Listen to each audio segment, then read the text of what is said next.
On vous le dit et on vous le répète, les charges sociales nuisent à la croissance, il y a trop de fonctionnaires, les États sont trop endettés, il faut faire des économies, la réduction des moyens accordés au secteur social est inéluctable.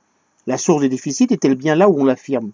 Après la lecture du livre noir des banques, tout lecteur ne peut qu'en douter. Le capitalisme financier a étendu sa domination sur l'ensemble de la planète.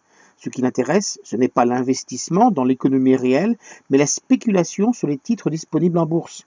Illustration, des analystes évaluent une possible sécheresse.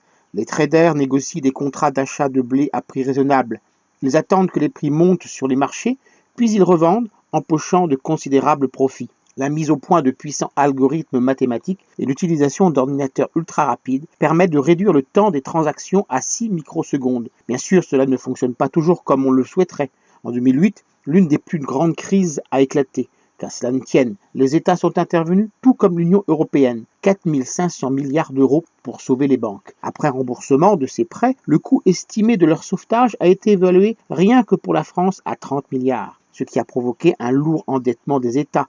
La dette publique de la France est ainsi passée de 60% du PIB en 2006 à 93% en 2013. Pendant longtemps, ils pouvaient financer eux-mêmes leurs déficits.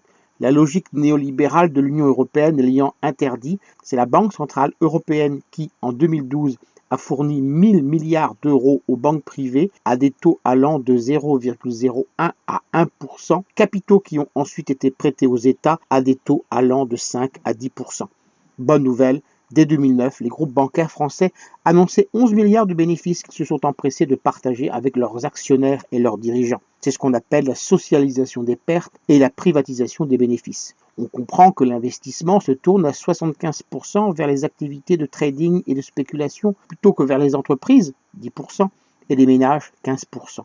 Et ce, grâce à la fusion entre banques de dépôt, où chacun d'entre nous se voit verser son salaire et où nous déposons nos économies, et banques d'affaires, en un unique établissement appelé Banque universelle, ce qui permet d'utiliser notre argent pour spéculer. Parmi les 0,01% des salaires les plus élevés, on comptait il y a 15 ans 60% de chefs d'entreprise et 5% de financiers.